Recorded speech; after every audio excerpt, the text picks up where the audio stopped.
Let us consider implementation of queue using a array. And we sometimes use the term queue using a circular array in the sense that the last slot max minus 1 we consider as if the slot 0 is the next slot of max minus 1, as if the queue is a circular thing. But anyway, we have two indices, front and rear, and the elements are lying between front and rear. Now there may be different conventions. Front may be defined to point to the first element or refer to the first element. It's not a pointer, it's an index.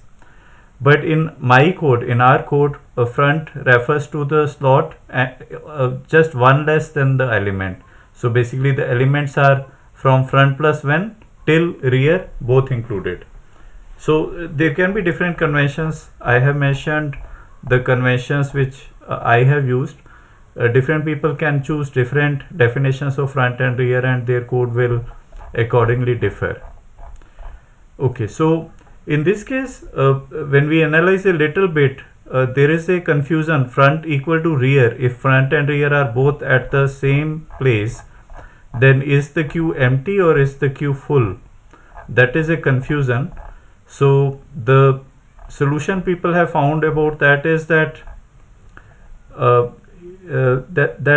simply you can say that if the queue size is max queue size, if the array size is max queue size, then store at max queue size minus 1 elements. Okay, so that's the, in a way you can say, the limitation, but it's just one slot wasted kind of thing. So that's fine. Let's see the overall approach and then we'll get to the code. As I said, when front or rear, in the last video we saw that when we enqueue, we put the element at this slot and plus rear, and when we dequeue, we take the element out and plus front. So both front and rear are incrementing, so naturally they will reach the end. When they reach the end, we do the modulo increment like this, and then they kind of circularly wrap around. From max minus 1 they come to 0. So that is one thing which is to be taken care. And the empty condition is rear is equal to front. And how do we represent the queue? Basically the queue is represented by these three data items. One, it is the array of items. Second, the two indices, rear and front. So it is a good idea to encapsulate all three in a one struct, so that we can pass pointer to this struct in different functions. Which different functions? Typically a queue will have these four functions. Let me see. These four functions: enqueue, dequeue, isEmpty, and isFull. So when we implement queue using an array, it can get full. When we implement a queue using a linked list, it practically doesn't get full unless the RAM is exhausted. So that's okay. These four functions we need to implement. So let's look at the code. You can find the code in the GitHub page. So if you just go to GitHub data structures, and you will find code for linked list, queue, stack. So right now we are interested in queue, and in queue you will find the array based implementation and list based implementation. So here is the array based implementation. So let's consider this code. So as I told, these conventions are written here. Max queue size, I have taken this. Success and failure are defined because when we dequeue, it may succeed, it may fail. If we dequeue from a empty queue, it can fail. So we defined success and failure. The type of the structure is like this. It encapsulates the array and two indices, front and rear. When we have to initialize the queue to empty, front and rear being equal, they can be 0, they can be any value. They being equal is the empty condition. So that's like the isEmpty function. IsFull is front is equal to rear plus 1, and whenever we do plus 1, we always do the modulo style. So that's okay. Let's see enqueue. Enqueue, we remember we had to increment the rear, because you might remember from the picture that basically assume so let me draw just 1 minute. Let's say hypothetically, let's say the rear was here. Okay, sorry, somehow it's not, yeah, sorry. So let's say the rear was here. If you have to insert a new element, you jump one to the right and you insert the element. So rear plus plus.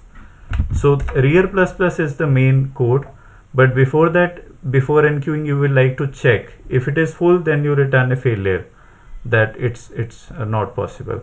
Otherwise, you increment rear circularly, modulo wise, and then at the incremented position you store the element and you say succeeded. So that's the simple enqueue code. Dequeue, first you check whether we are empty. If it is empty, we return failure. Otherwise, I told that front is pointing to the one less than the actual first element. So I increment front first, circularly of course, and then at that location, whatever the element is, I return. Why do I return this element in this int star plm style? Because the return data type is success failure. So how do I pass to the calling function the value of the actual element? So that I use a output argument. I take int star plm, I take pointer to int so that I can return the int via a output argument. This int star plm is a output argument. And debug print is just to print the whole content and so that we can test it. Normally queue is not traversed like this, but it is only for debugging. And then we have the main with a while debugging driver loop. You can exercise the queue in a variety of manner and you can test it out. So you can run this code and you can play around with different things, like on an empty thing you might want to dequeue, or on a full you might want to do another enqueue. Like that you can play with this code, but it is quite simple, and the key crux is having an array.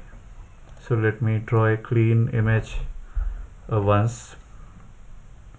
The essence is having an array and having two pointers. Logically, actually they are indices, front and rear, and when you dequeue you move front to the right, and when you enqueue you move rear to the right. And if you reach the end, you behave as if it is circular. You behave as if the queue is circular. So max minus 1 slot precedes 0 slot. So something like that you can understand the queue. Circular array. It's not a circular array, it's the plain vanilla array. It's just that we increment the indices so that it is circular. So that's the basic implementation. The code is here. You can play around with the code. You can test it. It gives a nice menu and you can play around and check for things.